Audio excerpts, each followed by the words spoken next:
One of the things I have noticed over the years is the dynamic that goes on between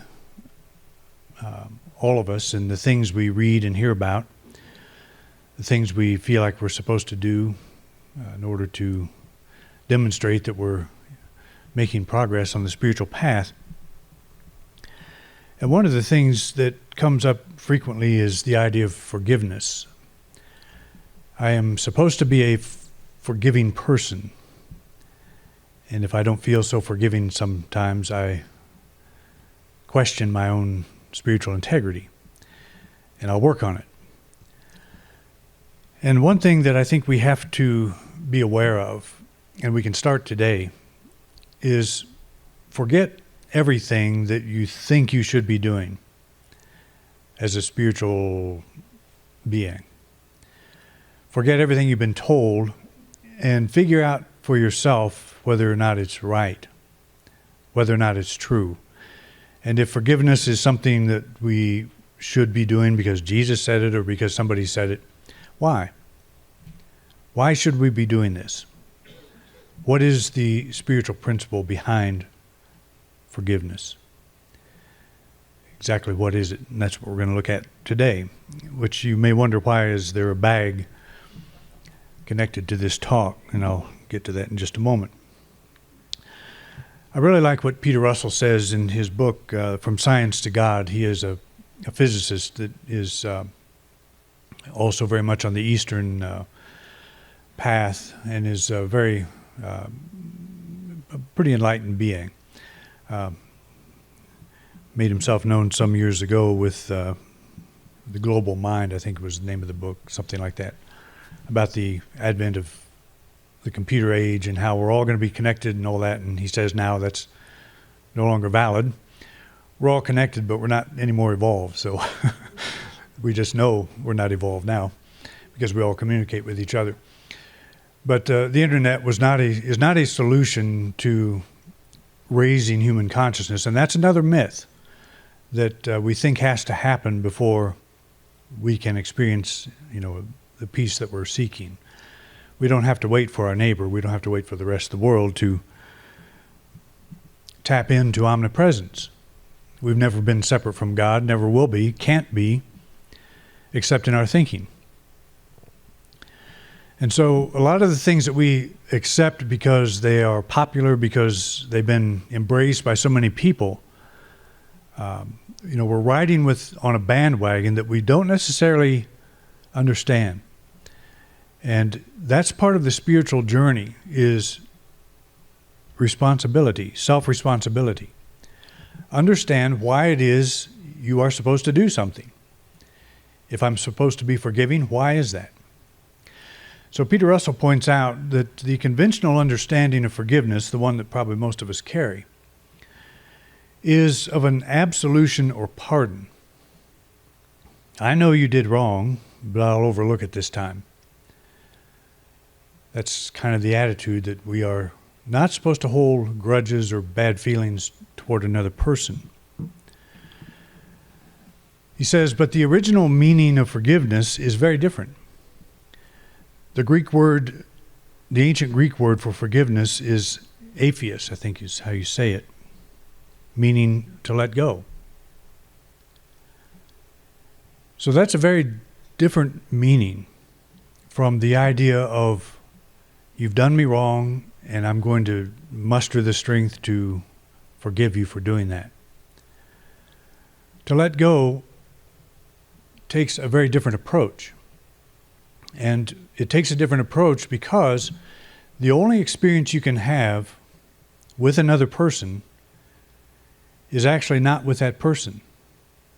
It is with your perception of that person. And you can prove that by reminding yourself at this moment of someone who makes you very angry. Maybe you don't have anybody, somebody that just kind of gets under your skin. You can think of them right now, and they could be 2,000 miles away. And the more you think about them, the more under your skin they can get. So where are they? Where do they exist? Where is your relationship with that person? So the original meaning of letting go begins to make sense. Maybe they did do you wrong, but what experience are you having the moment you are thinking about them? What is happening to the quality of your life the moment you are engaged in thinking about them in maybe a negative way? So when we think about letting go, do we think of that person and whatever they did to us is okay, and we'll rise to a large enough place in ourselves where we can overcome that? Or are we talking about letting go of the energy that we're generating as we think about them? Sometimes it is very difficult to forgive the actions of another in the classical sense of the word, where what they did is very difficult for us to deal with, and it's just hard to get past that. And I can say I forgive you, but still I carry that energy of non-forgiveness. It's a little like Mark Twain talking about an editor that messed him around in one of his books, and he died. And Mark Twain said, I did finally forgive him, and if I could, I'd send him a fan. Meaning he's burning in hell, so that's not exactly forgiveness, and he was, he said it because he understood what he was saying. I had a class one time, we were talking about hell and how it was really something that we've conjured up. It's not a place down in the belly of the earth. And this woman raised her hand, and she was very angry about an ex-husband that she had, and she's just very adamantly said, there needs to be a hell. So she was taking that approach too, that he did something apparently that, and I didn't question what that was, but it must have been pretty severe for her to need a hell for him. But it is this idea that somehow we need to reconcile the actions of another, or somehow overlook, or maybe even get to the point where it just doesn't bother us that they are who they are and all of that. But if you think of it more as we carry those people around with us all the time, they are energy in our consciousness. So if you think of the forgiveness act as just dealing with that energy, letting that go, try as much as you possibly can to forget the person. Take the personality out of it as much as you can. And let that energy dissolve. Otherwise, we stay basically on the same level. There's a story of a married couple that was living in a very small apartment. They got into a horrific argument. So much so that they didn't speak to each other for 3 days.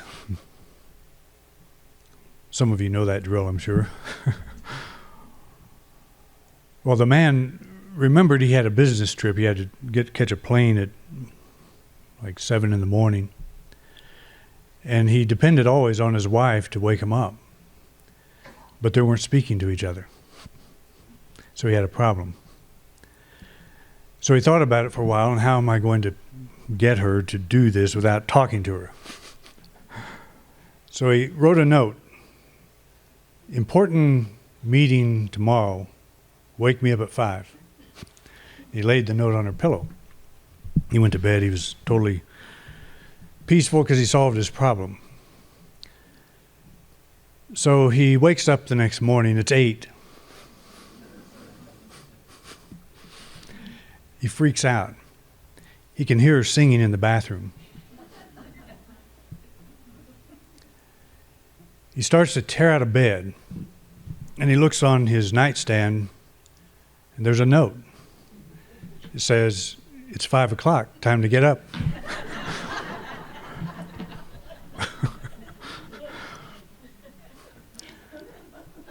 So the approach we take sometimes is kind of like that.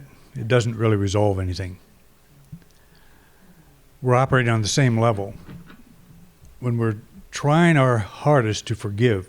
If you're trying to forgive, you're not forgiving. You are dealing with the issue at a level you can't deal with. You can't let it go. It is easier to think of the energy that you're going through. Don't think of the action. Don't think of the reason that you think you're supposed to forgive them. And try to justify all that. That's an intellectual approach. If you think of yourself as a complete soul, you're already complete, and yet you're having this miserable experience, this reaction. What is that? What is standing between yourself as a complete soul and the freedom that you know can be yours? And the answer always is not another person. And that's hard to get sometimes. In fact, it's hard to get every time. That's why we have these reactions. But what you have there, the opportunity you have, the thing that stands between your wholeness, your complete soul, and your current experience, is this energy that you are allowing to well up. And so that's where we let go. And that's where the bag begins to make sense. I put these things up on Facebook. I've been doing it for a couple of weeks now, just to show our presence there, and is a kind of an inspirational thing. But one I put up the other day was, forgiveness is the choice to leave behind a bit of baggage that no longer serves your highest good. So you think of yourself as a complete soul, and yet going through this thing, this problem. Your ex-husband needs to go to hell, and you don't know how to deal with that for sure. Well, that's all energy. You can't do anything about another person, the actions of another person. We're not in control of that. But we are in control of the energy that rises up and stands between ourselves and the peace of mind we could be experiencing.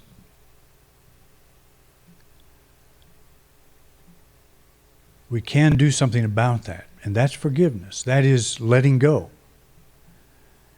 And it depersonalizes the thing that we feel like we have to do. Because when I think of forgiveness, I always think I have to forgive you. There's a personality attached to it. If I say instead, my job is to let go of the energy of which you are a part, at least your image is a part. You are taking place inside of me, in my consciousness. And so I can let that go. I do have that ability. There's nothing, as I say in my book, The Complete Soul, there are no natural barriers that stand between our personal awareness and our complete soul. But there are plenty of unnatural barriers. And the area of relationships probably provides us with the most unnatural barriers. I think human relationships are they're very beautiful, and they can be very challenging. But when somebody does something and we're mulling over what that is, we don't like what they did, and we wish they hadn't done it, or we wish they would apologize or whatever, and they're not going to, and maybe they felt totally justified. We can't change that. So forgiveness then would be release the energy, and it may take some practice doing that. I know it does. We all have people in our lives that we need to let go of, I shouldn't say need to, we don't have to do that. And that's another thing that will let off some of the pressure. You don't have to be forgiven. You don't have to. Your soul is going to be okay no matter what you do. You can go through this life as the most miserable person imaginable, and your soul will be okay. So let's get rid of that thought that we can do something to damage our spiritual experience, because we can't. We can sure feel like we have, and we can be totally miserable here. But if we accept this idea that there are no natural barriers between my awareness now and the condition of my soul and my soul's full expression, then I can say, okay, this is not a person, this is energy. This is a thought, this is an emotion. I can't stop the bird from flying over my head, as the Chinese proverb says, but I can stop it from building the nest in my hair. And that's the thought, the energy that is floating around there. That's what is destroying my quality of life. Not what you did, but what I'm doing. And I can release that. I can let that go. Because we can say that doesn't mean it's easy, and that goes without saying. It's not always easy. But I would go a step further and say it's easier than not doing it. Have you ever been angry at somebody for many years? Carried something against someone for many years? If you've done that, it's not a pleasant experience. I've done it. I've carried people for many years. There's the story of the two monks that were walking along the path and come to a river, and there's a woman. Did I tell this? I'll tell it again. Woman on the bank, and she needed to get across, and one of the monks picked her up on his back, and the monks were not supposed to do that. The other monk didn't say anything, but they crossed the river, he put the woman down, and they went on their way, and many hours later they reached their destination. The monk that didn't carry the woman said, I need to talk about this a little bit. We're not supposed to pick up women. We're not supposed to do what you just did. And he said, I picked her up and carried her across the river, and I set her down. But you're still carrying her. You get it? Do I have to explain that? Is it? So where is the offense? It's in the thought, emotion, experience. The monk that did not carry the woman had the problem. He had the need to release. The other one released her the moment he set her down. But it's easy to carry things like this for years, and we don't really know what impact that has.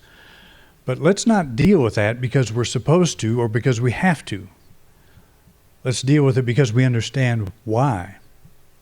We understand what's going on, what's blocking our quality of life, and what is it we can do about it. There are those who are quick to suggest reconciliation is the right and spiritual thing to do. I have found, however, that letting go is the better way. Those who have sought to inflict harm once are usually repeat offenders. I have probably had more encounters. Well, I've been in ministry for so long that that's where most of my life has taken place. And I've had a lot of issues with people. We had one recently where a group of 10 or so people left, angry, and went off to start another church. That's happened in every church I've been in. And it's just, in some ways, a sad thing to see, but there's always someone that will say, well, why don't you call them up and, throw your arms around them and forgive them and do all the stuff you're supposed to do, the stuff you teach. Well, I don't teach that. And I especially don't teach it after the experience I've had in all these years. Because if someone is capable of inflicting that kind of harm on you, you will walk on eggshells with them forever. But you're going to offend them again. There's going to be a time when you offend them again. You don't live your life based on your fear of what they might do. One person that brought this up one time, I knew was divorced, and I said, I have done quite a bit of counseling and in marriages and so forth. Why don't you give your ex-wife a call? The three of us will meet in my office and we'll work it out. He said, there's no way. I said, well, why do you expect me to do it? It's the same thing. We don't always get along, and we don't have to. We're not always on the same page. Sometimes we walk for years in agreement, and then we can part company in disagreement. Is that a bad thing? It's only bad if we don't let it go. It's only bad if we are unable to forgive in the sense that we're talking about here. Release that energy. I have plenty of reasons to carry people over the years in my consciousness through ministry and so forth. Nobody ever taught us that in seminary, that there's going to be this side of ministry that is very difficult. Where two or more are gathered, there's bound to be a fight. It's just one of those things, and they don't, when you're in seminary, it's all rosy. You're going to go out and save the world, and it's all going to be wonderful and all that. But they don't talk about the personal attacks that you come under and all the stuff that happens in ministry that just happens. And in the early years, I took it personally and carried it for a long ways. I felt like I had failed or was not, up to snuff spiritually. But I can't control what goes on in people's minds. I can only do what I do, and not everybody will have the same experience or reaction to that. But if all of us start trying to pattern our lives, pattern the direction of our lives, in my case, my ministry, according to what I think everybody wants, why even show up?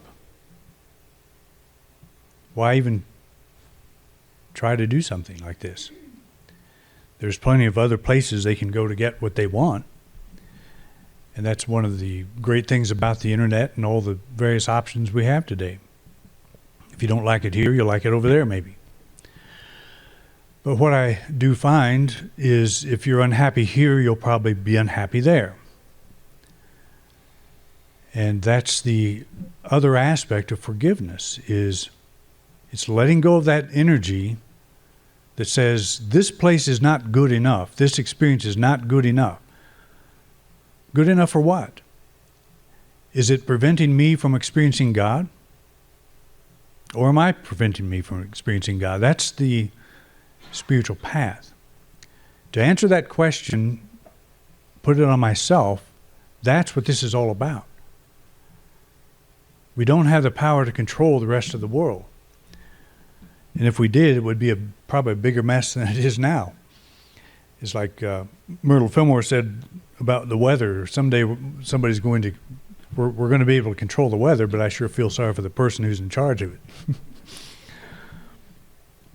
Everybody has an opinion about what is right, what's good, what's wrong, what we all need to do to make this the world a better place. If you want to make this world a better place, practice forgiveness as we're talking about it here. Be willing to give up the negative energy that you hold on to. Somebody offends you in some way, understand that it's not the person you're dealing with. It's the energy in your consciousness. And that puts the ball in your court where it should be. There's no principle that says you must demonstrate your spiritual strength by placing yourself in the path of an oncoming train. It's much better to let it go by stepping off the tracks and letting the train pass. When I was growing up, we had a little dog. He was a mutt that wandered in, and I fell in love with him and kept him. But we would go walk on railroad tracks. We would actually go hunting on railroad tracks. And that dog, you'd hear the train come, and that dog would get right in the middle of the tracks and run straight at that train, barking like he was going to do something about this problem. And we would just scream at the top of our lungs. His name was Poochie. Poochie! Don't do that. Poochie didn't listen. He didn't care. Well, Poochie did that with a car one day, and Poochie is in Poochie heaven now. He just, unfortunately, would not listen. But he couldn't forgive those vehicles. So, what good would it do to put yourself in front of a person who has hurt you once and probably will do it again, and try to throw your arms around them and forgive them? We're talking about levels of consciousness. We're talking about capabilities, and we're not all at the same place. There are people who deal in harm. That's the way they get through life, is hurting others. And I've run across many of those in ministry. And it's never fun. But when that happens, do you run out the door, chase them down, and say, we need you here, we got to have you here? The old saying goes, whatever you have to do to get them back, you'll have to do to keep them. A pretty wise saying, I think. But it's about the energy that we put around them. And there is behavior in this world that we simply will not throw our arms around and say, this is fine. You know, somehow I'm so high in my consciousness that I am able to deal with this in a loving way. And sometimes you just get off the tracks. That's the best way, and let the train go by. If you're dealing with the question of forgiveness, try thinking of it as an act of leaving behind a bit of baggage that no longer serves your highest good. The simple shift in attitude could be the very change you're looking for. You don't have to do it. The question always that you ask yourself is, do I want the freedom this will give me? And if the answer is yes, then it has nothing to do with that person's behavior. It has everything to do with the choice you're making now to let that energy go. You may do it successfully for 5 minutes and then it comes back up. Do it again. But do it not from a personal level, but from an energy level, and it makes it a heck of a lot easier. And if you stumble on somebody, you're just angry, it's all get out about something somebody said, don't beat yourself up for that. Because you have them beating you up and then you're beating yourself up too. And two people beating up on you at the same time solves nothing. As quickly as you can, remember this. Just think of this as baggage, energy that you're letting go. All right? That's all we need to say about that. So we'll thank you for coming out, and we'll see you again next week.